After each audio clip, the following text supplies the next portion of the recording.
Welcome to the Tenet Podcast. I'm Todd Pearson here with my friend, partner, and co-host extraordinaire, Wes Brown. 2 weeks in a row, extraordinaire. I love it. I think I'm going to keep it. Hey, it's a beautiful day, huh? How is it down in Colorado? It is absolutely stunning, and Good. I have spring fever. Mm-hmm. I feel energized. I got to say that the beginning of March was a little bit difficult, but now I am in full swing. I got to see some phenomenal art yesterday. Yeah. I got to see some friends that I hadn't got to see in a while. And so I'm ready to go. I'm jazzed. Yeah, I'm jealous. Yeah, I'm up here in South Dakota. I mean, not that we don't have art here, but I'd really love to go gallery hopping with you. That's for sure. Well, I think it's going to happen here in the next month or two, man. Perfect. I want to acknowledge our media sponsor, New Magazine. That's NUE. New recently put out the winter issue of New Denver. You can find the link to the issue on the Tenet Facebook page, along with the link to their new 2021 arts issue. Or if you're on Instagram, you can follow the new national edition at new_magazine and the Denver edition at new_Denver_magazine.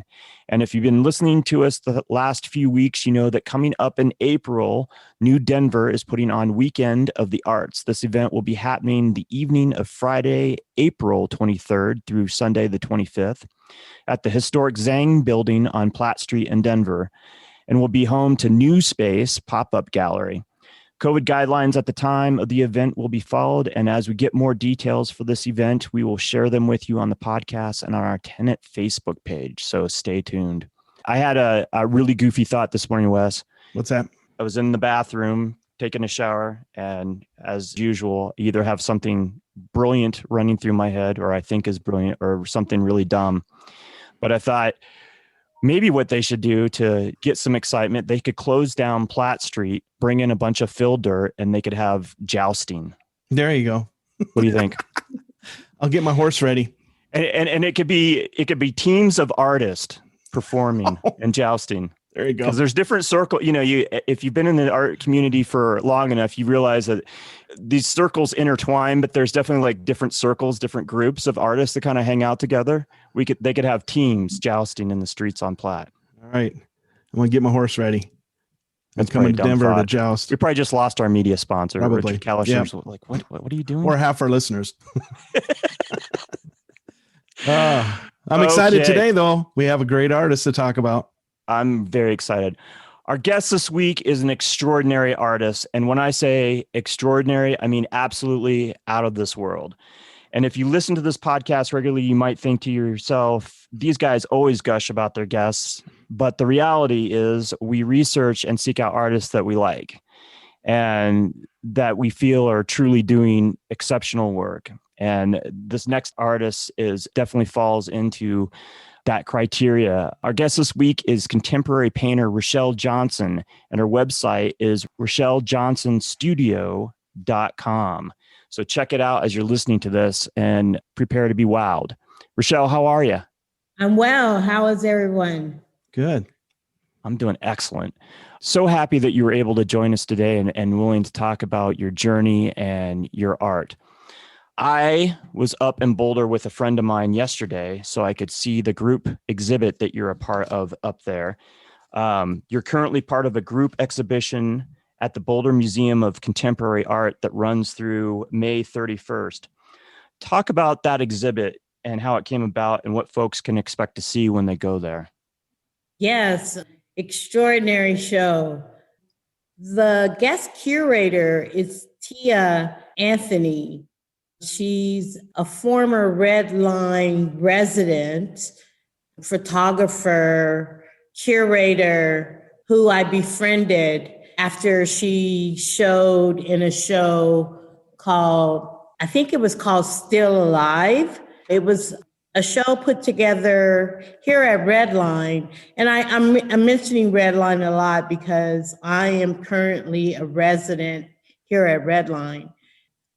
Anyway, the show was put together with Thomas Evans, AKA Detour, and Tia Anthony. And it was a show of bridging the gap between Africa and African Americans. And I think it was Still Alive. But anyway, they took photographs of another icon here in Denver. Paul Hamilton has an African collection that's out of this world. Well, anyway, I had befriended Tia at that show, and immediately, because I loved her work, I slated her to be in a show up in Grand Junction with me, a show I curated. So we had this connection already. And when she found out she was guest curating at BMoCA, she asked me to be a part. The show is called From This Day Forward, and it's conversation about 2020 and how we maneuvered during that time in the face of the COVID virus, in the face of unrest in America, in the face of loneliness, being sheltered in place. So the show is a combination of 2020 and beyond. So that's how I got involved in that show. My work talks about what I was going through personally during that time. And I wanted to showcase both of my styles. I have some more traditional pieces too. And then I have my Blue World pieces, and they are figurative, and they speak about Black women, Black women's bodies, and also about my personal journey of how I feel 2020 went and what I see from and beyond 2020. Shout out to Tia for curating such a incredibly strong show. It's probably, if not the best show, I've seen one of the best shows for sure in the past year. It's, like I said, out of this world. She really put her foot in it. She did. And I will say that of that show, and I know of some of the artists in that show, and I know some of the artists in that show, one being Dr. Ella Maria Ray, who has some phenomenal work. And I've had the opportunity to spend some time with her, photograph her. I've photographed some of her work at one point. And then who else was in that show? Autumn T. Thomas. She has some phenomenal work, and I can't wait to talk to her at some point. But the show is so strong. And do you see the piece that I have up right now? Yes, I love this piece. That was the last piece that I completed for the Blue series in the show. And at first, I was struggling with the piece, but I turned it into something that I could be proud of. It was, first of all, I think working bigger, that piece is 40 by 60. And to that point, that was as big as I had ever gone.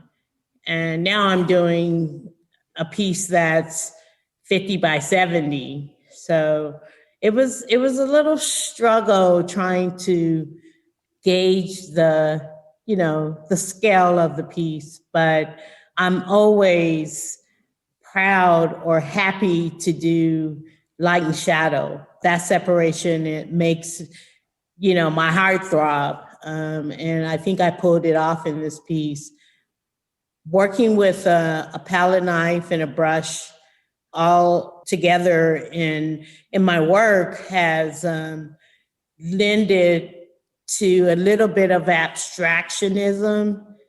And I feel like I'm finally a painterly painter now. So yeah, I forgot the title of it. I think it's Contemplation. I think that's the name of the piece. Yeah, it's Contemplation. Yeah. So I set out with my art buddy, Dan, he's an artist and he paints. And he didn't know exactly why we were headed up to Boulder yesterday to see this show. And on my way, I told him that the reason I wanted to go up there is because you had work up there, but I didn't reference you as far as I didn't tell them who you were. I just said, hey, we have an interview coming up. And, in typical guy form, I didn't give him all the details, right? Like I didn't communicate that to him. So he didn't know anything about the show or what to expect. He just knew that there was an artist in the show that we were going to interview, and I wanted to see your work in person. We got to the gallery, and that was the first time that I'd been to the museum. And beautiful museum. If you have not experienced that museum, take the time, make the trek to Boulder and check it out, because it's a beautiful space. And definitely this show, you just got to go see it. We get up there and we kind of split off and went our separate ways. We experienced the first room, which has some sculpture and some big installation pieces there. And then we kind of split off, and he kind of headed to your side first. And then there's another artist on the other side of the room, the second room on the first floor, that I started to, look at that work. And then we kind of met in the middle, and he came up to me and he goes, this work over here is phenomenal. And I'm like, that's why we're up here. That's Rochelle's work. And he was very, as was I, but he was very taken with this piece, Contemplation. We went back and looked at it multiple times, together and separately. And I think we both had it was emotional. I felt emotion when I view it. And I don't know how to pinpoint exactly, but it's so beautiful. It almost brought me to tears. It was that powerful for me. Oh, that makes me feel good. Yes. I try to elicit some type of emotion in whatever I paint. That is my goal, to bring people to tears, to elicit a response that's emotional. This piece was basically me trying to figure out what was next after, I think it was this time last year when we had the shelter in place. It called for everybody. Everybody had to stay home. We were trying to figure out what we were going to do as far as work, how we were going to get the living supplies that we need to live, and how are we going to be social in a time of COVID-19. So this was my response to that particular time. All the pieces were done in 2020. So it was a combination of me just going through the whole year and trying to figure out my emotions. So this was that time where I was freaking out about going outside.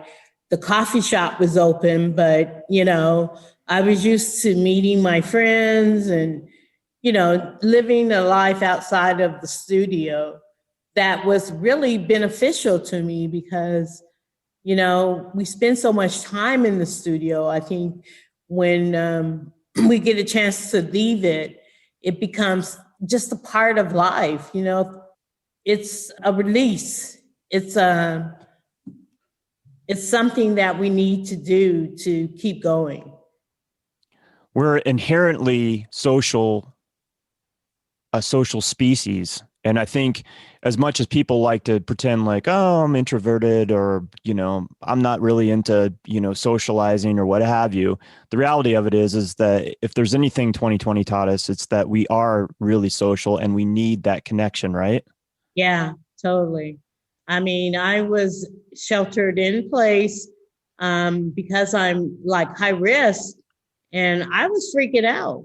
I didn't have anyone to hug. I didn't have anyone to just shoot the shit with, on being outside of my home.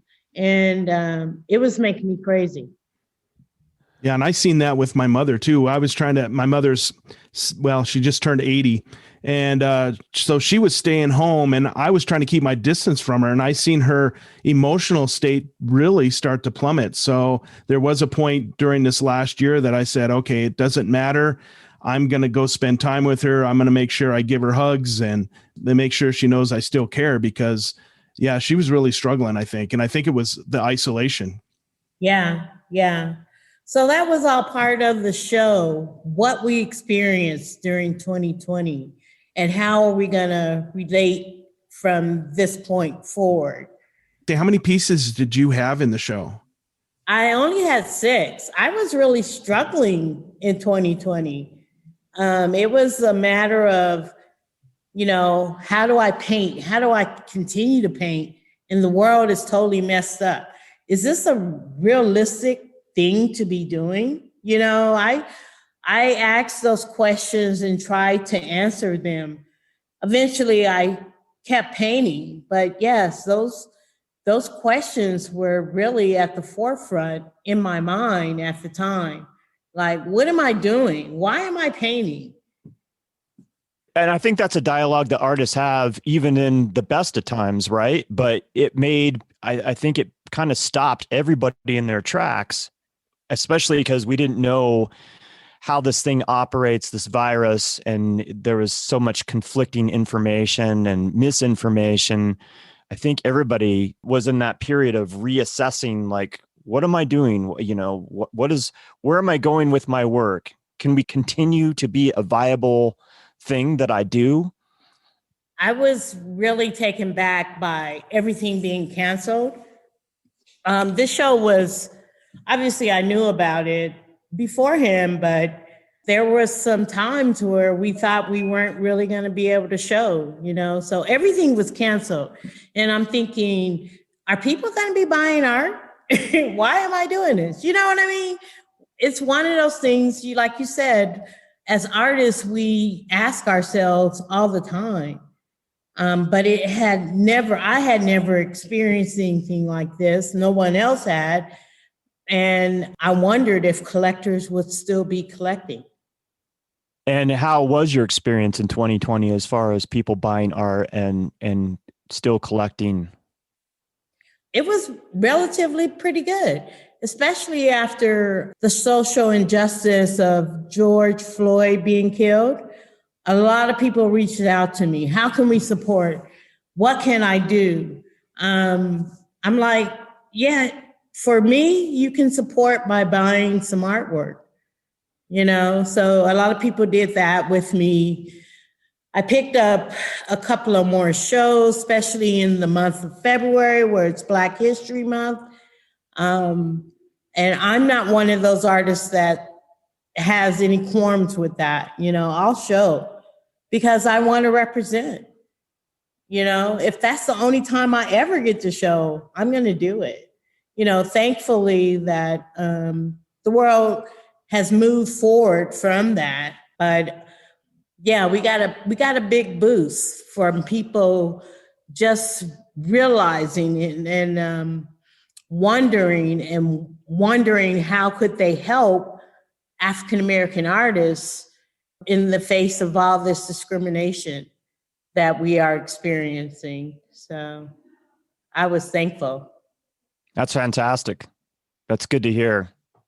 I'm glad to hear that that you had a good year and people stepped up and supported you. And we've heard that, from a number of artists almost to a T, that I think art kind of got us through, or has gotten us through this past year, and will continue, because I don't think we're out of the woods yet. Right. So I'm hopeful and I'm excited for what 2021, we're almost a quarter of the way in, but I'm hopeful for what it holds and, seeing the light at the end of the tunnel. I want to talk about another piece that both Dan and myself were taken with. This is called Future Gatherings. This is a throwback from my Urban Life series. I live in Five Points, and it has definitely been gentrified. But before the main gentrification, I think I moved in 2003 in the neighborhood, and the subject matter was so rich. I could see and take references of Black people just living their day-to-day lives in the neighborhood. And I was content because I felt like I was you know, so blessed to be in this environment. Well, this piece was a piece that I put together because a lot of, I did it in 2020 and, people were still skeptical about getting out. And, when they did get out, they were wearing masks. So I kind of pieced this piece together. I actually took a class with Zoe Franks. She's an artist that I just admire. She works big, but she has this process. And I took her process and adjusted it to mine, where she comes up with a scenario or a vision, and then she pieces it together from sketches to drawings to paintings, and they're all big pieces. So I kind of piece each person together in this environment that I made up in my head of a balcony scene in the Five Points, where this couple was on their balcony, two of them kind of apart, where you could see the buildings in the background, and they had their masks and they're just enjoying the day because, we're isolated now. We're 6 feet apart. We're not really closely on each other. And I wanted to still represent day-to-day life as I saw it from 2020 and beyond. So this piece is representative of what I see in present and what I see still going on, gonna have to go on in the future. I don't think just because we have the vaccine, we're gonna be mask free. You still can get the virus. So this piece is called Future Gatherings, and this is our environment from this day on. We came back to this piece multiple times and talked about it. And my friend Dan said to me, this is such a phenomenal piece. This is the best piece of pandemic art that I've seen so far. He was absolutely blown away. He said, this is something that I can imagine seeing this in the Museum of Modern Art. He thought this was just, and I do too, just phenomenal. He loved the fact that he liked the kind of the casualness of it and how it was somewhat understated, but stating the situation that we were in. Uh-huh. And I love that there's, and I know that this must be, this is part of what you do, because you have a narrative with all your work, and you definitely bring the viewer in and let them kind of have their own story in their head, I think. Is that correct? Oh yeah. I don't want to beat people over the head with a narrative, because when you're looking at art, you bring your own narrative to it. It impresses you because of something that captured in your past that you bring to the story. So that is why there's no features. Does it really matter that there's eyes? I mean, we have our masks, so that's enough. But I didn't want to overdo the painting with, the emotion of people's eyes and their smile. I put the mask on to represent that there is something going on now. We have a virus in the world that is not really caring about who you are or where you are financially, anything like that. I mean, anybody can get this virus. Yeah, it doesn't discriminate. It doesn't matter how much money you have or how much money you don't have or what color your skin is or if you're male or female. It doesn't care. It doesn't care. And I thought the features would distract from that. So I'm glad you guys like this piece. I was rushed trying to get these pieces together, and I didn't know if I had done this piece absolutely enough justice. I wanted to take more liberty with the female piece or figure and relax her just a little bit more. But I think the tension tells you something about the state of where we are right now. Everybody's on stressed out, a little stressed out. The simplest things that we do or try to do, we're still stressed, So I'm glad I didn't really make her too relaxed. With this piece, there definitely is you get the sense that it's a normal situation, but with the mass, obviously it alludes to the pandemic, but it's so, I don't know, there's a beauty to it that I just love, and I was in agreement with Dan, because I've seen some other, as we've gone through 2020 and into 2021, you're starting to see some of this art that was created during the pandemic. And I'm in agreement with him. This is probably the best piece of pandemic art that I've seen thus far. Thank you. I appreciate that. That really says a lot because, like I said, I was unsure about this piece. I just felt like I didn't spend enough time on it. And for you to recognize it for what it is just makes my day. It's perfect in my opinion, at my estimation. That said, there's another piece in this series or in this exhibition that you actually do paint the features. This one here, Joseph's Mask. And that's beautiful too. I loved all the different pieces that are in this exhibit for different reasons. Joseph's Mask is, he is a model that I befriended hanging around the Art Students League. And he lives in my neighborhood. And I saw him one day in the grocery store and I knew he was suffering because, he's a musician, everything just kind of stopped, especially in his world. There was no venues for live music and things of that nature. And I saw him and I'm like, how's it going? How you getting through? He was telling me a little bit about his story. And I'm like, if I pay you such and such, would you just come and let me take some photographs of you? So he's like, sure. So he came over and we set up, and I took some shots of him.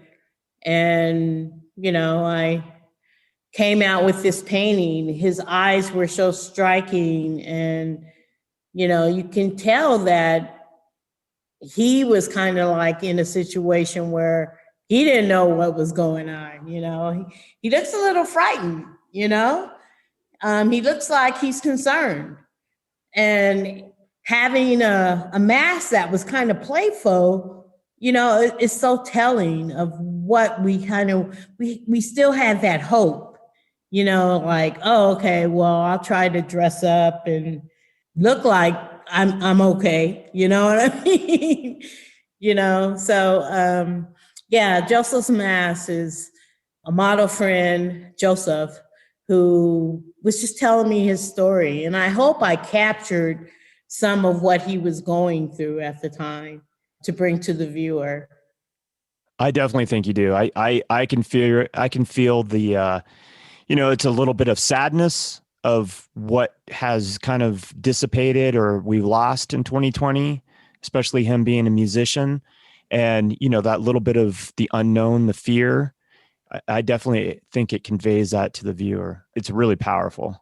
Yeah. Thank you. So do you use photography a lot as just to set the stage for you, as something to look back at when you're doing figurative drawing or painting? Or is that? Yeah. I mean, it's either a photograph or a sketch.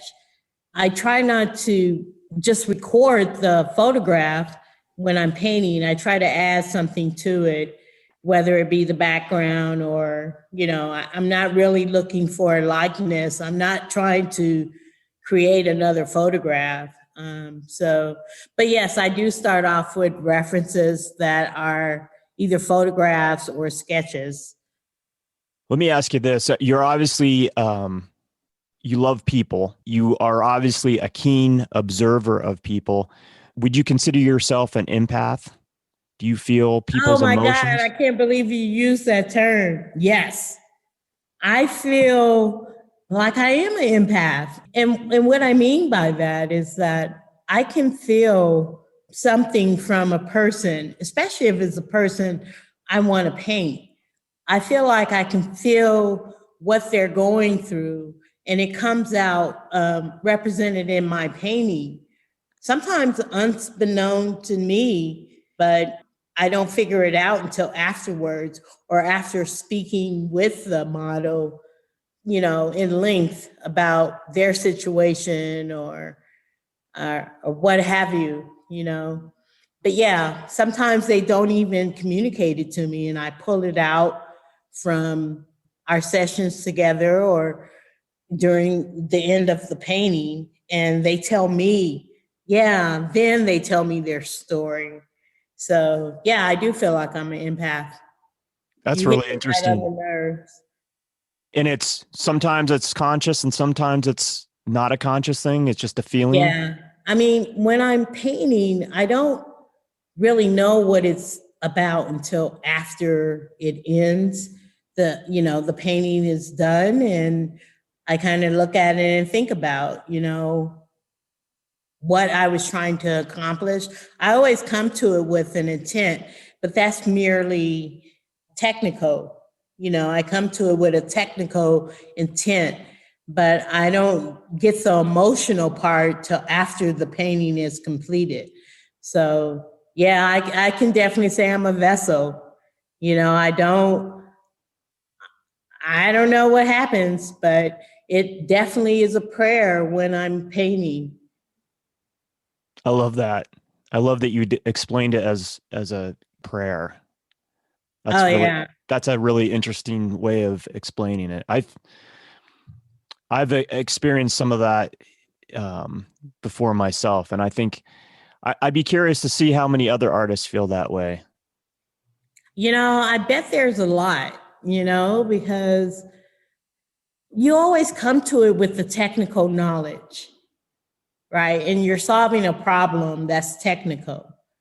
But it's very rare that you see a painter or an artist that creates something that has an um, emotional pull to it, that the viewer can actually look at it and get an emotion that whether they can cry or whether they're happy or sad, to me that is talent, because not every painter can do that. Not every artist can do that.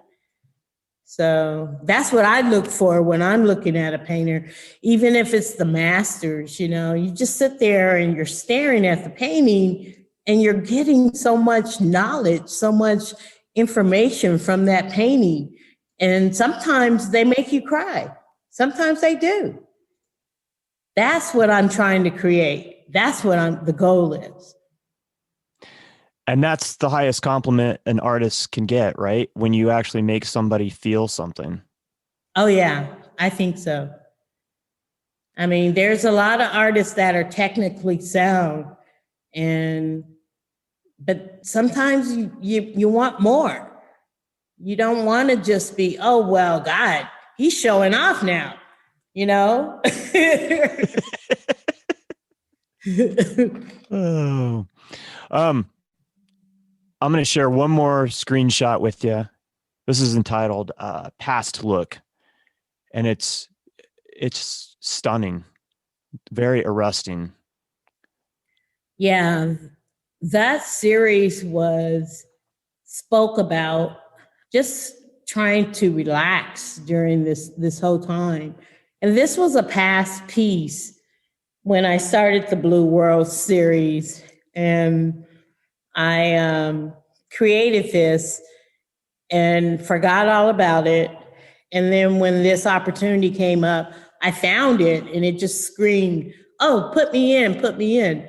So this piece was done from a dancer friend of mine who used to dance with Cleo Parker Robinson's dance studio or assembly.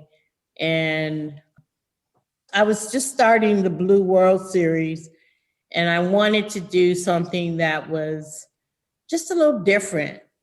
When I'm using the color blue, as many artists have in the past, mine is based off the definition or what you feel from blue or what it represents. And blue for me represents loyalty, strength, wisdom, trust, those things. And this is what I found in Cece, who modeled for me for this piece.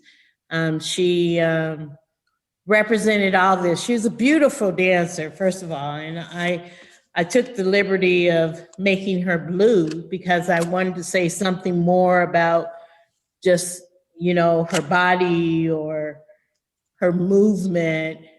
But I think I captured that in this piece. I mean, she's pretty regal to me in this piece. So she's just sitting in a chair but she still has those qualities of strength, power, wisdom. So, this was one of the first pieces of the Blue World series that I completed. And it's of my friend Cece. It's absolutely stunning. I love that you use the word regal in your description of her and of this piece. Because go ahead, Wes. Oh, I was just going to say, I was thinking the same word when you were describing the color blue. Regal came to mind, and says I was going to mention it, so you did, and I thought that was kind of a cool connection there that I had with you for a second there. And when I look at I have actually some of your paintings from the Blue World up, and regal just kind of hits all of them. They're very powerful women. And I love figurative painting, and I love the abstractness of these images as well. Thank you. I'm really pleased of the way that the Blue World series is progressing. I'm hoping people will love it just as much as I do, because I'm talking about Black women being nullified, basically, or being invisible, or not having a voice like everybody else, but I'm putting a voice to them by using the color blue as a neutral color so people can look at them without bias of skin color and put that all to it. And so I'm hoping people get something from the painting other than skin color. Right. Oh, this is a Black person. This is a white person. This is a Hispanic person. When did you start the Blue World series? I started in 2013, and I put it aside because I was in this gallery and they wanted more of the urban life stuff. So I didn't fully realize it until I got this residency at Redline, and I wanted to work on that series specifically at this residency. And so far it's been popping. It's really successful. Yeah, I love it. And then, so it sounds like you plan on continuing this series for a long time. I do. I love the fact that I'm more painterly now. I mean, I was doing the Urban Life series, and it was a progression going towards that. But because I'm using more of my palette knife, bigger brushes, dripping, all these techniques that you can use to play with the paint, and I'm going to continue on with this series and see how far it leads me. Yeah. The other thing I really like about them is there's some of them have the element of not being complete, like they're not quite finished. And I really like that. It gives it room to breathe. And I love that. I think that is incredible. Like I said, I had that traditional background, and I was looking before at if this is right. if an eye goes here and the shadow is over here, where is the core shadow? And, just all the technical things. And doing the Blue World series has allowed me to breathe. It has allowed me to experiment with losing an eye or just putting it in the shadows and creating shapes that may not be completely accurate, but just show barely that this is the representation of an eye or a nose that's not completely, truly rendered.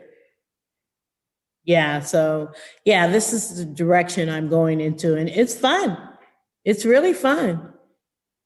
Congratulations on your residency at Redline. And I think that's phenomenal that this is the series that you're choosing to kind of focus on, at least right now. Yeah, I'm really happy about, and I got a big space, I'm creating bigger works. I have some light, before I was in my home room, which I made shift into a studio, and it was dark. But, it was smaller, but I have room to breathe now. I can mess around with different utensils, different brushes, I just ordered some brushes from Rosemary Brushes, and they are the best brushes I have ever come across. And they're expensive, but they are killing it, man. I'm just having so much fun with them. That's exciting. It sounds like it's really freeing to have this space at Redline where you actually, like you said, you have space to work in. You can have multiple pieces going at one time and not have to be fighting a smaller space. Is that the way you work? Do you have multiple pieces going on at any given time? I do. I think I've only worked on 2 pieces at a time. In some respects, I feel like I have to complete a piece before I move on. So I have only made it to working on 2 pieces at a time. That way, if I'm not feeling the other piece at a particular time, I can work on the other piece that's, just laying in wait. I find that to be resting in a sense that I'm not pressured to finish one piece and then move on to the next piece. And when I do that, I feel like a robot. You know what I mean? This feels more complete by, stretching it a little longer, working on the pieces a little longer just to get them to a point where I feel like they're finished. So. Well, I love that series, and I can't wait to see some of the newer works that comes out of the whole Blue World series. I read where you said you wanted to express yourself through a medium that you found sensual and to relay what you found beautiful. And you find beauty in your fellow man, your fellow woman? I do. I think human beings should be commended. I mean, we all have our ups and downs, but I believe that we're pretty positive overall, pretty positive and good in a sense, so I try to focus on that. I don't want to try to capture the negativity. I think there's just too much negative in the world today. So I definitely don't want to capture that in painting Black people. For me, they are, even though we struggle, I think we are, as a group, a fun group. We try to look at the lighter side of things. We try to continue on in the face of adversity to a point, I mean, we've been doing this now for 400 years plus, and still we rise, still we survive. I don't like to put a lot of negativity in there. And I think when you do become too negative, it shows. I could do a whole series of negative people, But, to me, it would just bring you down. And I don't want to display that. I don't want that to be in people's homes. I don't want that to be in the museums. I want some positivity going up there, Yeah. So. And I think there's obviously there is a role for people that does that kind of art. And I think it's, social justice artwork is important to convey that message. But, we need people like you that want to bring love and peace and joy into the world. That I want to come to that at the end of the day. I want to spend some time with that. So I appreciate the fact that you're doing just that. You can kind of tell comes right from your soul, that this is what you need to be doing. And I love it. Thanks. Yeah. I think love is what it's all about, That's how I grew up. The music I was listening to was Earth, Wind and Fire. All those R&B funk bands that had a message to their music. And that's what I grew up on, That's who I am to the core, I think. I was just listening. I think Todd probably seen this segment on CBS Sunday Morning too.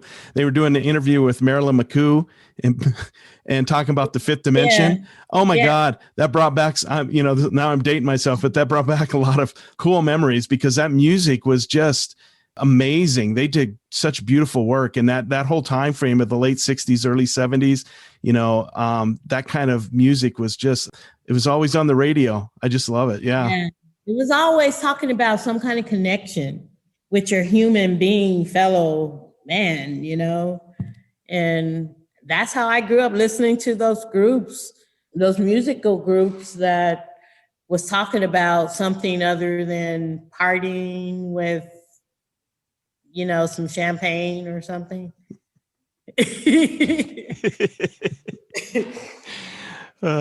Well, it definitely shows through in your art as far as the connection that you have with people and your keen observation of human interaction and human nature, I think.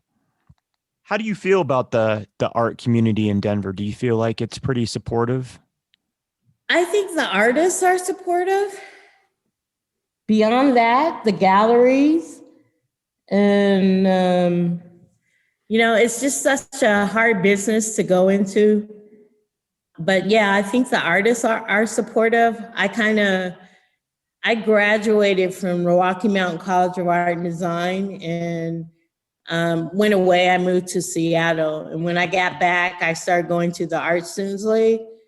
I was taught by Ron Hicks, sat in a couple of workshops with Kwang Ho, knew these people who really made it feel like you were a part of a community.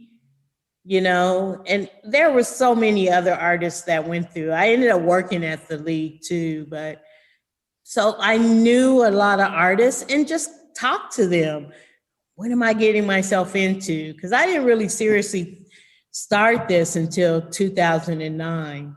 So, and they all had something positive or negative. I mean, I had some critiques that were kind of like, whoa, okay, but I kept going. I think if you persevere, that's half the battle.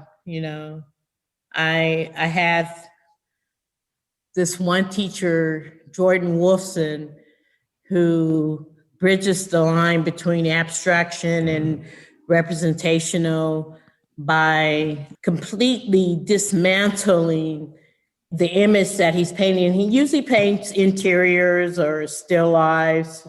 He paints people too, but he dismantles the whole thing.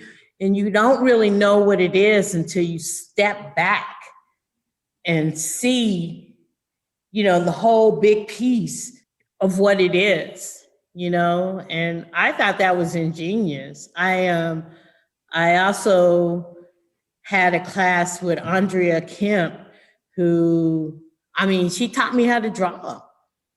She's a realist painter and she draws just realistic, and I think I needed that part of my schooling to understand how to draw and how I can dismantle that in a painting. And then I studied with Ron, and he taught me about value, shape, and just getting that emotional context out of a painting that you're doing, where the painting isn't all about technique. If you want to lose this edge here, you can do it. If you want to alter the drawing just a little bit, you can do it. But it has to say something, and it has to be, not realistically, but, it says that this is a hand.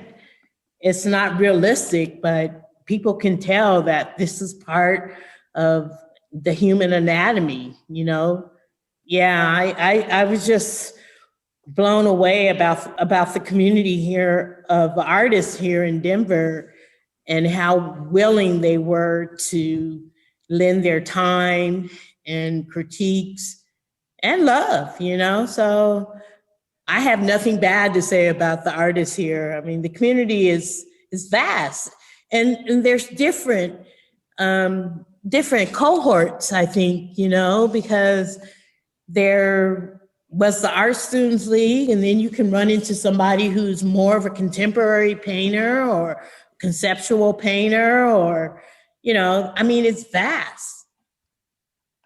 You spoke to the artists being supportive. Do you feel like the community is pretty inclusive? I think the artist community is pretty inclusive. I think the galleries need some help with that. I mean, if they're looking at Colorado artists, and just the whole establishment needs some help with being more inclusive. But I mean, as far as Black artists, there was Ron and Michael Gadlin, and those were the two that everybody kind of looked for as the Black artists here in Denver. But there's so many other Black artists, and I think we're getting recognized more. There's younger artists that are coming up, Black artists that are coming up, and they're getting shows. Autumn, for instance, is in a show at the Arvada Center. Nikita, that was in our show in Boulder, is a showing at MCA. So the tides are changing. They're slow, but they're changing. And I think we need to be present as Black artists to accept these challenges or opportunities to bring it more to the forefront in Colorado, because we are here. There was a group I was a part of called Sankofa, Black artists here in Denver, and we were like 20, 40 deep, just showing places that we could show and making a difference, teaching in 5 Points, before it was all this gentrification going on. So we're here. We just need the opportunities for us to be seen. Yeah. That group that you spoke about, was that an artist collective? It was an artist collective. It was started by Marquis Price, whose brother is Jack Price. He was a local artist here in town that did the festival scenes, and he was incredibly talented. If you went to the Black Arts Festival, people was always looking for Jack Price. Where's Jack Price? Where can I buy some of his pastels? So she started the collective, and it just grew. I know we were still functioning when Katrina happened, and we got some Louisiana artists coming to Denver during that time, and we welcomed them into the group. And we did some things around 5 Point. We showed at the Blair Caldwell African American Research Library in their gallery. We took over that space and would put on monthly shows and have talks, and yeah, we were just killing it. But of course, like all things, good things come to an end. These groups don't last forever. People move on. They get accepted into mainstream. It's very rare, but people get tired, because there's not a lot of opportunities for Black folks to show in mainstream, that a lot of artists give up. So perseverance is critical. I'm glad you spoke to that, the whole perseverance thing, because I feel like, it's this whole art life thing. That's a journey that never ends, and Exactly. you got to continue to grow and evolve with your art. Yeah, exactly. You definitely have to do that. Were you creative from the get-go? Were you creative as a young girl?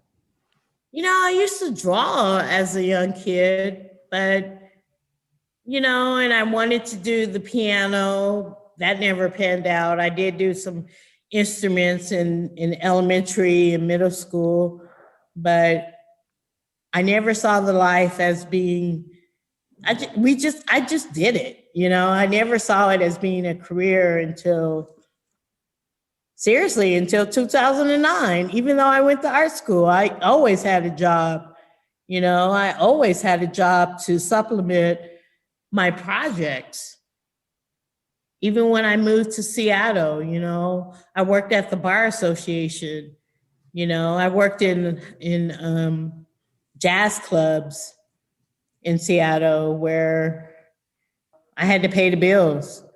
So I didn't see it as a career option for me there. It was just something that I did on the side. But when I moved back to Denver and saw all these artists making a killing, I was like, I can do this. I can do this. So that was the catalyst. You came back and you saw these artists that were doing pretty well for themselves, and you thought, you know what, I have the talent. Why am I not doing this? Yeah, just all I needed was somebody to guide me. The business side is brutal. It's something that I'm not used to, being a creative now, that I feel like it's different parts of the brain, and it takes up a lot of time now that I create full time now. It just gets me off of the creative path and puts me back on, the left brain side of the brain. And that's time consuming because I feel like I'm playing two different roles. And yeah, I have to actually transform back into the left-hand side of the brain kind of person. And that takes a little time. And it's one of those things that they don't, we've had this discussion many times, but in art school, they don't necessarily teach you the business side of art. They give you this great foundation and you have the skill set, but then when you graduate and you're out in the real world, you're kind of left to your own device to try to figure out, through trial and error, how to make your art life happen, right? Yeah, that's why I went through this boot camp, a business boot camp. There's this organization called Rocky Mountain Microfinance Institute, and they give you a small loan. But what I was looking for was the business end, like marketing, accounting. I didn't know anything about all that stuff. So I got that part where I didn't have to get an MBA or something, go to school for business. I got that part down and I'm functioning a lot better. I pay taxes or get a refund or whatever, so, and I know what those terms mean now. And I feel like I'm essential now. I have things completed, a whole. I feel like I'm a whole now. And that you have a plan put together. You kind of have a plan drawn. Projections, how many paintings I need to sell a month to make my mortgage, and if I'm off my game, it better mean that I sell a big piece next month so I can, make things right again. It's a hustle. It is truly a hustle. Having an art life is a hustle for sure. That's what our friend Bob Ragland would say. It's a hustle. You got to be on it all the time. You do. Yeah, I got my first letter here from Bob Ragland at Redline, and he's been coaching me. He's like, send out handwritten letters. Forget the email. Forget social media. That's Bob. Snail mail is the way to go. I love that guy. He's such an awesome person. So obviously he's a mentor. Have you had other mentors in the process of being a full-time artist? Yeah, I think Ron Hicks is my biggest mentor. He's so knowledgeable about the art world, because he's been doing it for so long, and he knows situations that I find myself getting into just because I'm green, and he gets me out of, what should I do, encouraging me to do the Blue World Series and, make it something that I can be happy with, telling me it's not about drawing perfectly, you can draw just suggestions of what you're trying to say and, talk about your intent in each piece. So yes, he's my biggest mentor, and I thank God for him. I found him way back when, and I took him like 4 years of his class, and we just become friends, and he's helped me out a lot. The business part is difficult, and he's always saying that it's whatever the market will bear, or it's whatever you can prove. If you can prove that you are selling at this amount of money, that's half the battle. And then he's been through it all. He just really helps me with negotiating situations that I find myself in just because I'm green, I'm new to the game. So you've been doing this since 2009 as a full-time artist, but you still consider yourself green? Yeah, I think there's so much out there to learn, there's always a challenge that I'm trying to get through, I mean, when I'm working, there's so many possibilities. There's not always one answer to the situation. So I'm on the lookout for different ways of doing things and how I can make my work even more challenging for myself. So I don't get bored. I have inspiration all the time. I want to tell those stories. There's so much out there. And now you are mentoring, it sounds like from our discussion briefly before we started recording this podcast, that you're mentoring somebody yourself. Is that correct? I am. There's a young girl named Sinai who's been coming. She's in 10th grade. I got an email from DPS, and they were looking for mentors for her. She's been coming now to the studio for about 4 weeks. And, she's really an incredible artist. I'm just so impressed. And she's so smart.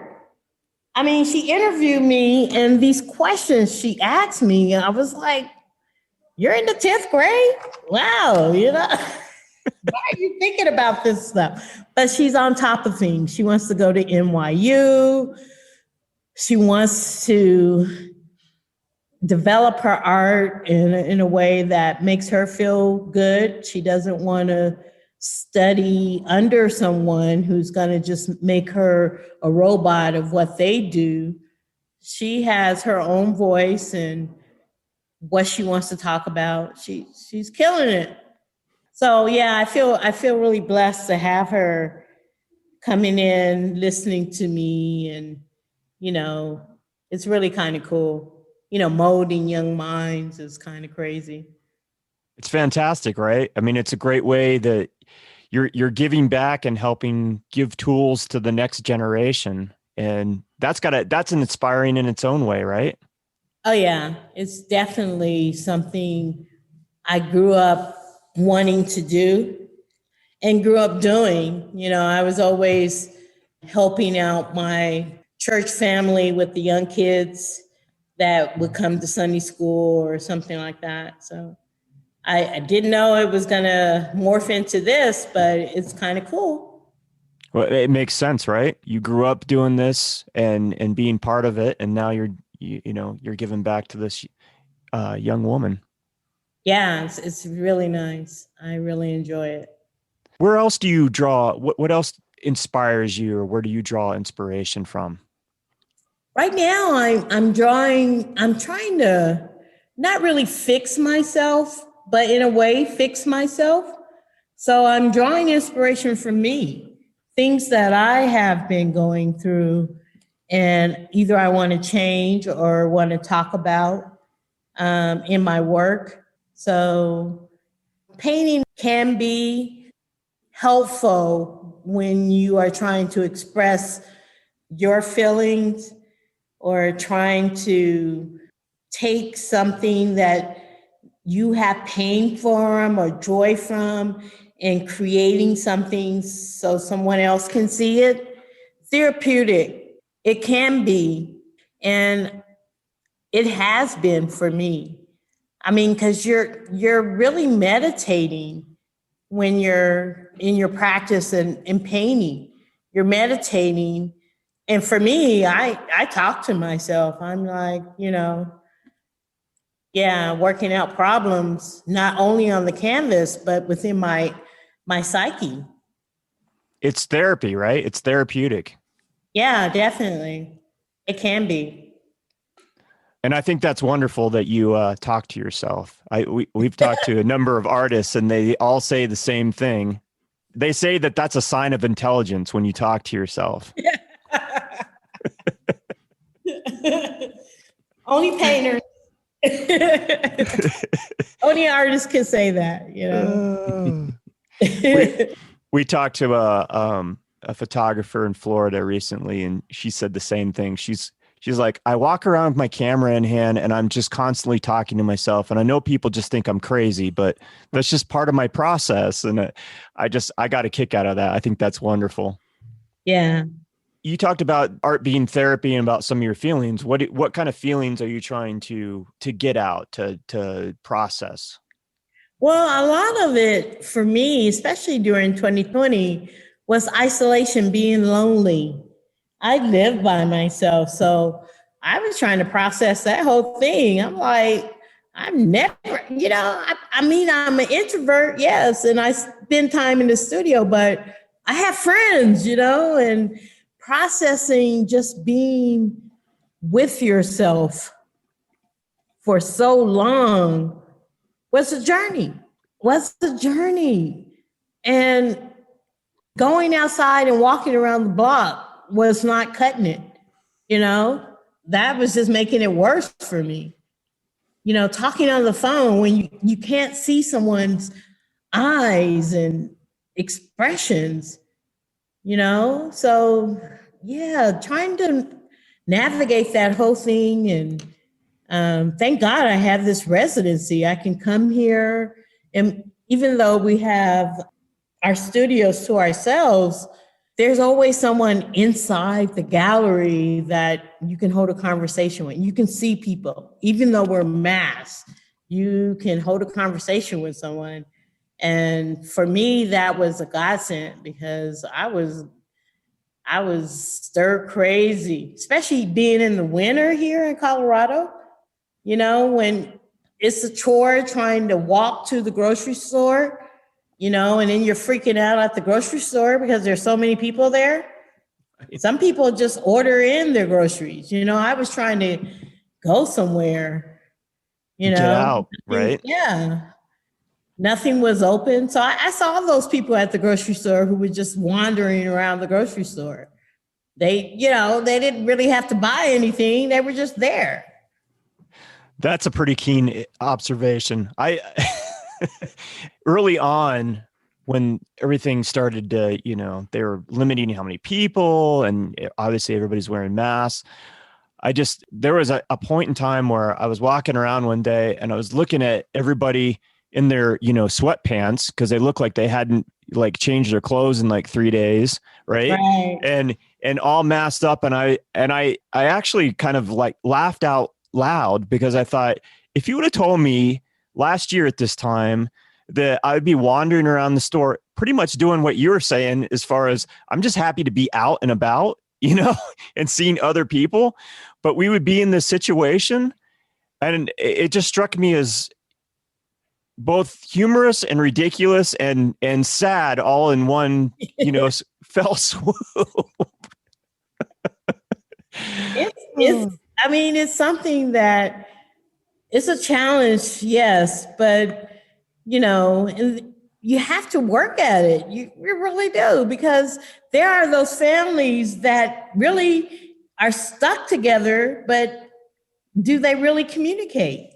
You know what I mean? So that alone brings isolation. Even though you're in a group of people, there's isolations there because your family doesn't really communicate, so you have to deal with that. You have to deal with people getting on your nerves. I had to deal with just being by myself and afraid to go out. It really took me a while to really even go to the coffee shop. And they were just, making the coffee and then you take it home with you. They weren't having indoor seating. And it took me a while, even during that time, just to get some human contact, to go there, because I was scared I would get coronavirus. So I was really, and my place isn't that big. So it was one room to the next room. And my studio was there at the time. So it was going to go get coffee, coming back to my studio in my house, and from one room to the next. And yes, I was one of those people that I was taking a shower, but I wasn't changing my clothes. It was like, I had my sweatpants on for a week. And you can only drink so much coffee, right? Right. And it's like, where am I? So Redline was a godsend. I started here in November, and I just come here, and it's enough. It's enough until the summer hits and I can go somewhere with my friends and shoot the shit, and feel like I'm normal again. We talked to a number of artists that at the beginning of the whole coronavirus COVID thing, it just kind of stopped them in their tracks. Did you stop working for a period of time before you kind of got back at it, or were you just continuing working just to keep your sanity? I was continuing working to keep my sanity. Luckily, I had the show in Boulder to work with some pieces, but that took some time because I had to order the supplies, shipping was crazy. Things were taking extra long to get to me. Nobody was really open. I needed to have some canvases stretched, and it took time. It took about 2 months for me to actually start to paint on those works. Luckily I was working out of my head in sketches, but yeah. So I was working, but I don't know what I was completing. I was painting little pieces, and I was getting frustrated because I couldn't concentrate enough to actually do anything that was worthwhile. I was just going through the motions pretty much, just to stay busy. How many shows did you have canceled last year? I had 3 shows canceled, and I backed out of my gallery because I just felt like they didn't see me. It was like I felt like a robot, and that was the first gallery I was in. So I'm still trying to deal with the commercial end of it. And yes, I want to sell my work, but I would prefer to be in a gallery that I don't feel like I'm just producing. I feel like they actually see me, what I'm trying to do, what I'm trying to say, and can sell the work that way. So actively promoting you and understanding who you are as a person, as an artist, and being able to get that in front of people that they Yeah. know will, buy the work, right? Yes. And I think it's like a diamond in the rough, it's hard for artists to find that golden ticket per se. Some people have 4 or 5 golden tickets. I'm just looking for one, one, one that can figure out who I am and like who I am and like the work that I'm producing and sell it. I think a lot of times, or it seems like that artists feel like the end all be all is just having gallery representation, but it also has to be the right fit. And, a number of artists are in multiple galleries in order to make that happen. And then something that we realized is that doesn't necessarily mean that that's not necessarily the bulk of artist sales. So how do you go about selling your art? I usually do it from shows that I'm in or people. I have an e-commerce site on my website. I can direct people to that. And if they come to my studio, I sell that way. When I say it's a hustle, it really is, because if I don't have shows where people can see the work, then I don't have sales. So, the internet is fine, but I don't really get the bulk of my sales from my website. I get it from people interacting with the work, me talking about the work, people learning who I am. I get it that way. So person to person contact. That totally makes sense. Yeah. Speaking with you today and then seeing your work in person. And we've talked to a number of people that, they really have said that one of the most important things is that connection that they have with their collectors and people that come view their work. That's a really important part of being an artist, is interacting with those folks that are looking to purchase art. Yes.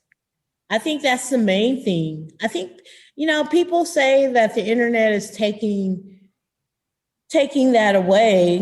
They're doing their part, and you can just look at a painting on the internet and, people buy it. But I'm wondering if they're buying the painting, because I really don't think you can get the feel of the painting just by looking on the internet. Or if they're just buying somebody with a name, a brand, and just buying a piece of work that looks okay for them. I prefer the latter, for people, yes, to buy the work that looks okay for them, but who get something from the piece. Not just an investment, because they want to have an original Rochelle Johnson, right? Yeah. I'm thinking of Jordan Castile when one of her pieces went to auction. How sad, it's like, she sold that piece a while back, and because she has a brand, someone put it to auction, and she didn't see that money, but the person who had the piece benefited from that, from that sale. It's like, I hate it when people don't want to invest in artists. They just want to invest in investment. You know what I mean? I don't appreciate that at all. I want you to have the piece for a while, to sit with it, to get something out of it every day, you know? I think that's totally valid. I totally respect that. So who are the people, and obviously you don't name names, but who are the people that that buy your art and collect?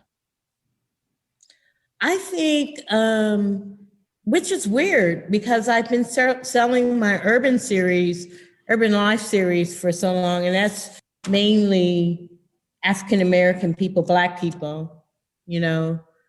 People would tend to think that Black people collect those pieces, but actually white people collect those pieces. Those are the people that are collecting my work. And I'm grateful. I'm not saying that people of color don't collect my work, but they have. So I have a mixed racial makeup of collectors who resonate with the work. And I'm wondering, I'm kind of, because the Blue series is kind of new, I sold 2 pieces in Atlanta to a famous comedian. I'm wondering what the collectors will look like in the future as I continue on with this series. Yeah, he was a Black comedian who saw the work in a gallery out in a show I was in out in Atlanta, and he just swooped them up, packed them, those 2 pieces up. It was really good. That's spectacular. Yeah, it is. Congratulations. Yeah. That's awesome. Yeah. Thank you. Now they're going to hang in this guy's house, and other people that he associates with, other comedians or what have you, right? Walk through, like that's the best. Yeah. That's almost as good as being in any kind of show or gallery, is having those folks walk through and see your art on their walls. Yeah, I mean, that really is what I want. That's what I'm looking for. Some recognition like that, you know, where people can come to someone's house and say, whose piece is that? And they can tell them, hey, I picked this up at such and such, and the artist is Rochelle Johnson, and yeah, she's on the rise, you know. So they can brag about their pieces. That is mind-blowing for artists. At least it is for me. You know, I remember when my doctor bought a piece of one of my pieces, and she's like, yeah, I had some people over the other night and they were raving about your piece. You ought to be happy. I'm like, I am, you know, keep that up. Thanks for telling me. Now I'm happy. Yeah. Oh, that's spectacular. So I want you to talk about, or tell our listeners, some of the other series. You mentioned the Urban Life series, and then you have Portrait of a City and your Blue World series. Talk about, well, we talked about the Blue World series a little bit, but talk about those other series and how you started those. Okay, let's start with the Urban Life series. As a kid, there was this bookstore called the Hugh Man Bookstore that I was familiarized with in my 20s, late teens, early 20s. And it was a Black-owned bookstore in Five Point. And I started to check out the bookstore and ran across Jacob Lawrence as a Black artist, and Lois Mailou Jones was my favorite artist when I was younger. And I liked what Jacob Lawrence was doing in his representing Black people in Harlem, you know, just everyday people. So I kind of took that, and the piece that you have up now is a piece where I wanted to recognize people in Denver, you know, urban life, scenery in Denver.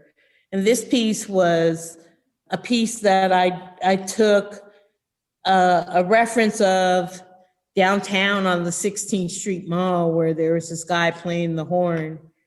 And, you know, just people moving around the city. The name or the title escapes me. I think it was I'm not sure. I'm not sure what the title is, but I know I sold it to this guy who loved the piece. And when I say my collectors are diverse, he was just interested in the piece, you know, African-American male who loved the shapes, who loved the colors. And as you look at this piece, you can see that I was playing a little bit with texture and not so literal in my delivery. So not that I can't draw like that or paint like that. I just find it more pleasing to complete a shape that's unique, you know, and it can stand alone on its own. And yeah, so this one went pretty quickly. I was glad to sell it to him. My prices have changed over the times, obviously. And I still think my prices are still kind of low, but as Ron always tells me, it's what the market will bear. And I personally like my prices being available for people who may be collecting for the first time, don't have a lot of money to spend, but really want a good piece to start in their homes, or they just think the piece resonates with them. And, you know, they're not worried about being a piece being, you know, going to auction or as an investment to. Yes, as an investment. It's a beautiful piece. I don't think I saw a name on it. No, I'm trying to think of the name. It was something to do with the time of when we're just about approaching spring and the winter has gone away and everybody's out, you know, because it's a nice day. It totally has that vibe too. Like right now, right? Right before we kind of. Right at the cusp of spring, and everybody's itching to get out and, you know, spread their legs. The winter was pretty tough. Plus we were in isolation, lockdown, you know. So urban life, you're just catching different scenes that you've seen around. And then do you carry a camera around, or do you take pictures with your phone?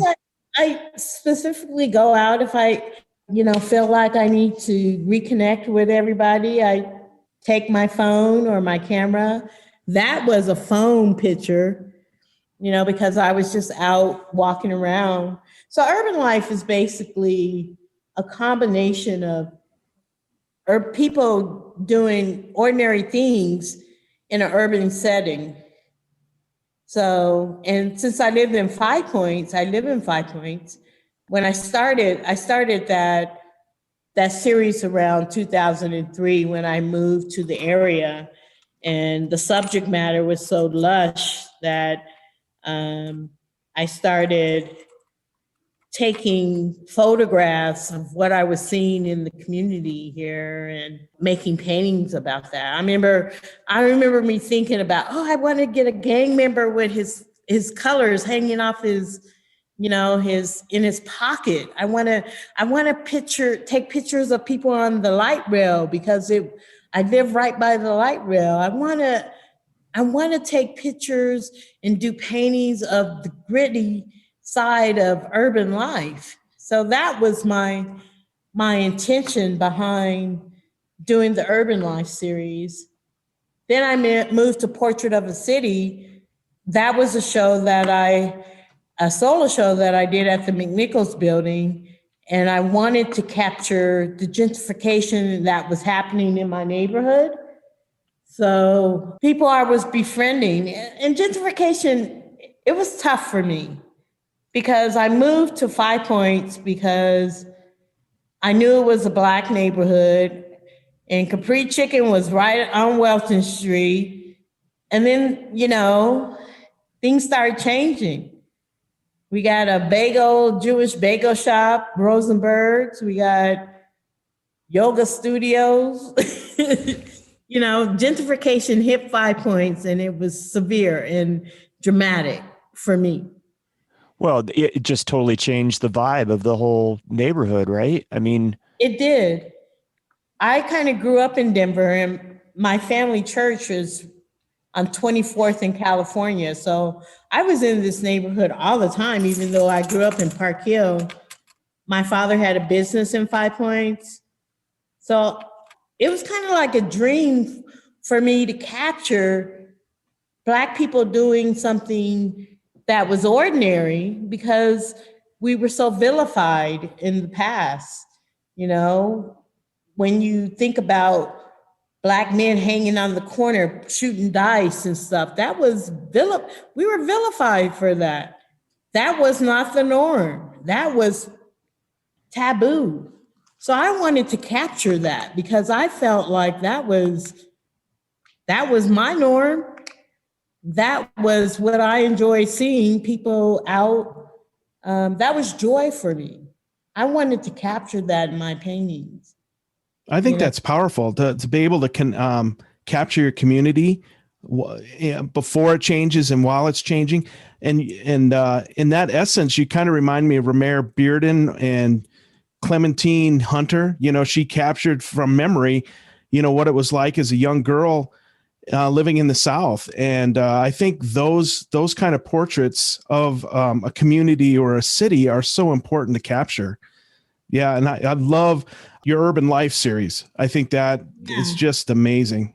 I don't know if you heard, but, you know, I got it from Jacob Lawrence and those people who were painting during that time period. Yeah.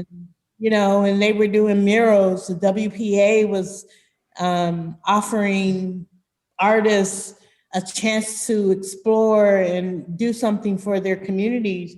Jacob Lawrence, he was doing the Great Migration and, you know, painting people in Harlem. That's where I got it. And the impressionistic part comes from a painter by the name of Lois Malou Jones. She painted during that time, the 30s, African-American woman. She was accepted to a competition in New York, and she couldn't, because she was Black, she was not able to get the reward. She actually had one of her white friends submit the piece under her name. And then when they found out who the artist was, they rescinded everything. She was recognized. I remember seeing Bill Clinton and Mrs. Clinton go to her studio. She taught at Howard University, and she's an icon in the Black community as far as being one of the artists that was looked at as being in the canon of Black artists. And she studied in Paris. So she had an impressionistic initial painting style. And then she changed during the Black arts movement, where artists were painting more of their culture. And she started painting, you know, like images like someone getting their hair braided. And she used a lot of symbolism in her paintings. So it's just a progression. We all start off, I think most artists start off in that traditional realm. But for me, because I looked at these artists and they were doing things that were not traditional, you kind of evolve over time. You switch up your styles. You find your voice, what you're trying to say, and you go for that. The Portrait in the City portraits were specifically how Five Points had been gentrified, and they were all people who lived in my neighborhood now or visited my neighborhood that I knew, you know. So I wanted to give them a nod too, because, you know, we all got to try to live together, you know. So it's best that we learn each other's cultures. So we don't say, we don't know who you are, so we vilify you, or we say that you're not a human being, you know? I wanted people to get a sense of Denver, who we are, how we work together, how we don't work together. So that's what that series was about. And we talked about the Blue World series. So I love all three of these series, and I can't tell you enough how important I think your work is. I really, I think it will stand the test of time, and you are creating an incredible legacy through your art. thank you. Wow. You know, as artists, sometimes I don't know if we see that part. We never see what other people see. All I'm doing is just creating what I want to create, you know, and it's so delightful to hear other people talk about your art, because I'm like in a vacuum, just in the studio, creating and hoping something resonates with somebody. I think every single artist feels that way, and because you're so close to it, it's hard to be, we're worst critics, and it's hard to be objective sometimes, to kind of extract yourself from it, right? Because it's so much a part of you. Yeah, definitely. I'm hoping to do more residency so I can have that time. I kind of want to travel, even though I just took the first vaccine shot. So by the summer, I think I'll be good to go to another city and see how those people live, you know? That sounds exciting to me, especially since I haven't gone anywhere in essentially a year. Yeah. But it's refreshing to get out of your usual element, right? Because it gives you a fresh perspective, and it kind of gets those creative juices flowing to get out of your regular environment. Yeah, definitely. I would agree with that. I know that you said that most of your sales come through your connection with other people coming to the studio, people that already know your work. Do you sell work off your, like, doing social media? Not really. I've had one person go to my website and actually buy from my website, but they notified me first, and I don't really sell work from Instagram. And maybe it's because I don't ask for the sale. I don't know. I'm not very savvy at that kind of stuff. That's why I'm looking for a gallery. But no, I've never sold off of Instagram, and I've only had one or two sales off of my website. It's set up though that you can buy from the website, or you can talk to me about a payment plan if you don't want to plump down the whole lump sum. And there's other alternatives where you can send me the money, but yeah, you could actually purchase off of my website. I'm glad that you spoke to that, because, and this is a conversation I've had with Bob a lot, because he's like, a lot of artists, they miss out on sales because people don't realize that, maybe you don't have $1,500 in your pocket right now, but if you're willing to talk with the artist and the artist is willing, you can set up some kind of payment structure. I work hard on trying to make my work affordable for all. And I know I talked to Ron about this, and my work is designated kind of low, on the low end, but I want people to be able to purchase. I want people to have it. I'm not, trying to get rich over here. I'm just trying to make a legacy for myself and my work. I think people will enjoy it. So I keep the prices relatively low. I'm not in a gallery, a mainstream gallery. So right now, it's like, you should be buying it. Really should. Because we don't know what the future holds for me. So tell us, if you will, Where does your work start at and what does it go up to? Because I've seen, when I first saw some original work, they were small pieces. And then I went to the museum in Boulder and those are very large pieces. Right. My work starts at $750 for the small, I think 11 by 12 pieces. They're $750. Because I'm starting to work big now, I have gone up to 15,000. So relatively on the lower end, because I've seen artists sell the 11 by 12 pieces for $3,000. I want my work to be accessible for everybody. And that's why I offer the payment plan. Yeah, I mean, I have worked smaller, I think 8 by 10, and those are usually $500. So I do have that capacity to work smaller, but I don't really see right now the small pieces being $3,000 a pop, because I want people of all ethnicities to be able to purchase. Do you draw up a contract when you set somebody up with some kind of a payment agreement? I'm thinking about that. I have that contract already written, but I haven't really used it. Most people, I fill them out before I have them purchase my work. I want my work to go to a good home where they'll appreciate it. So it's not really an investment buy.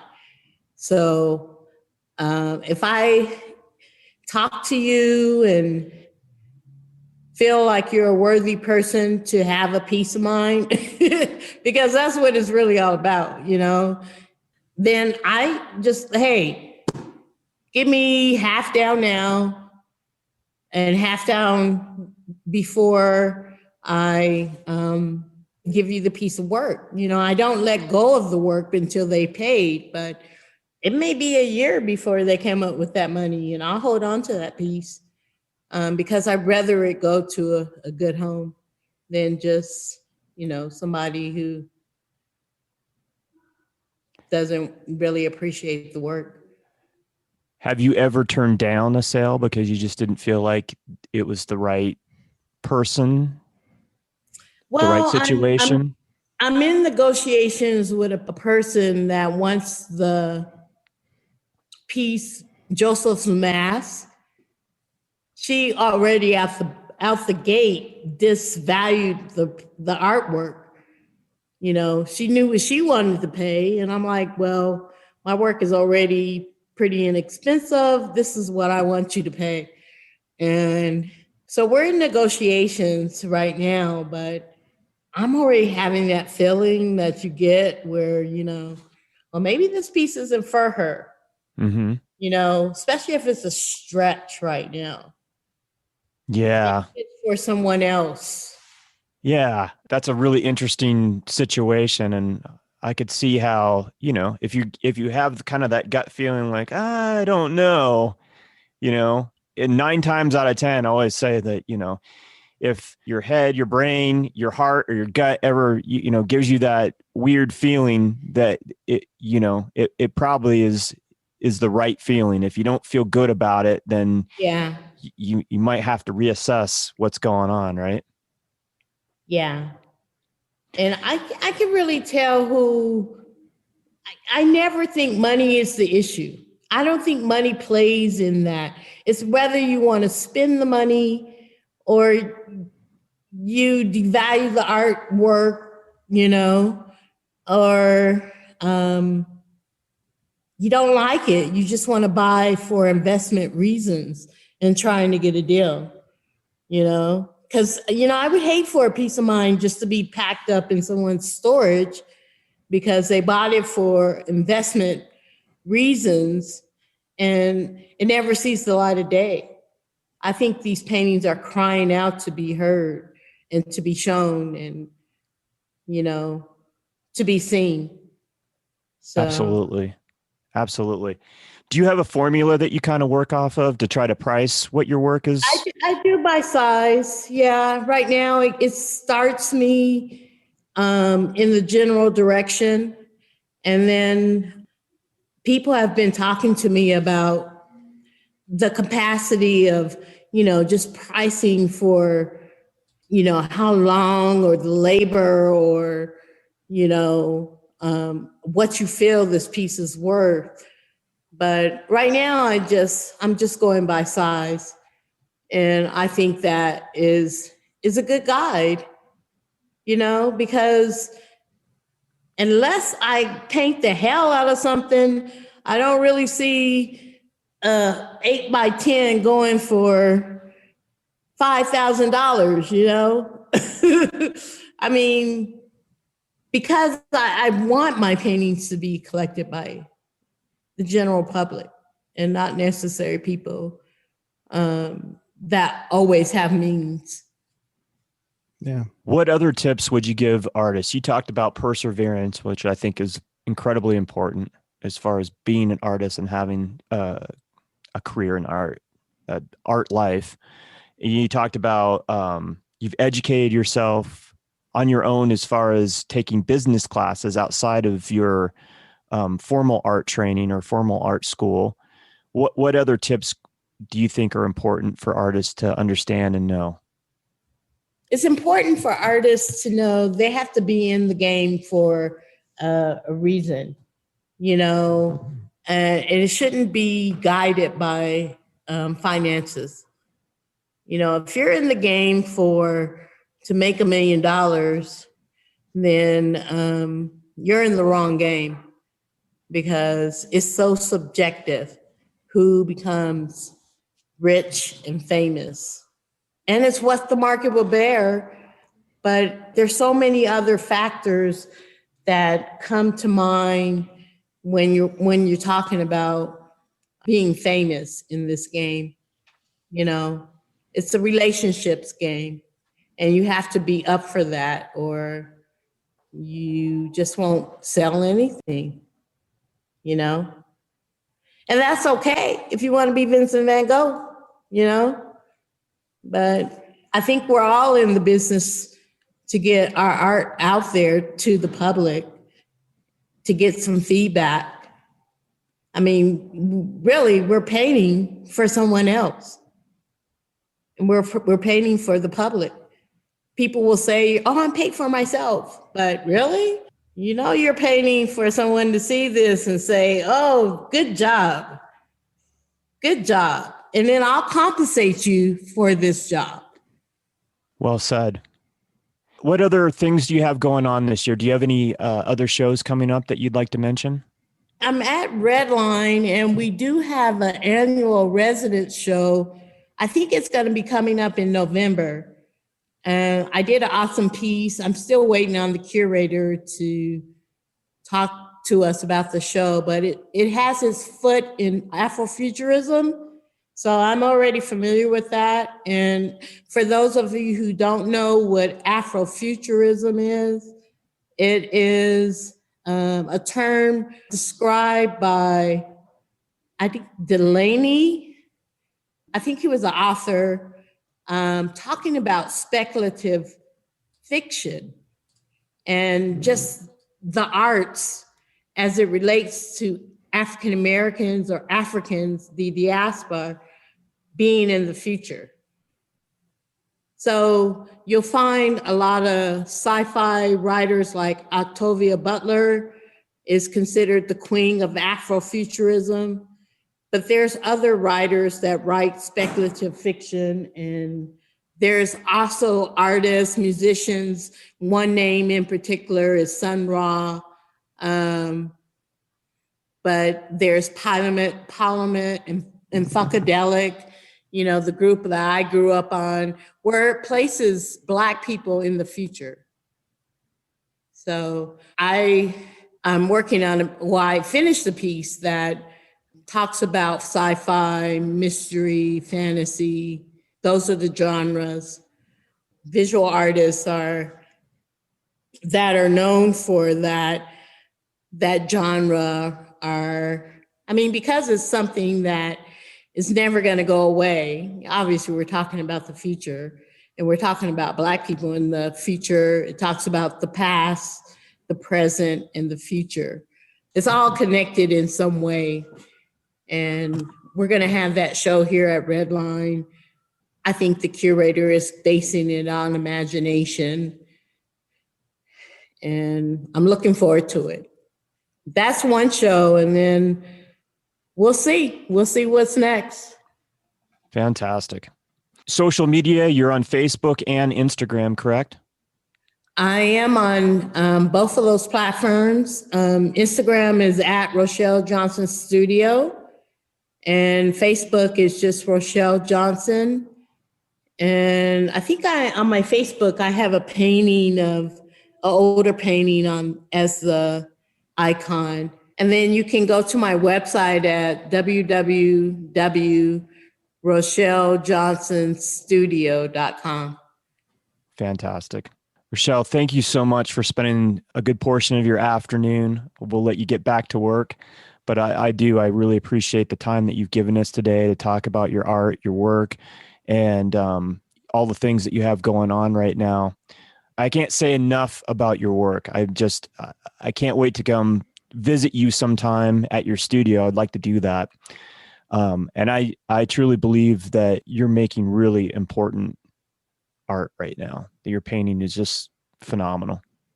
Thank you. Thank you so much for your time and for this platform.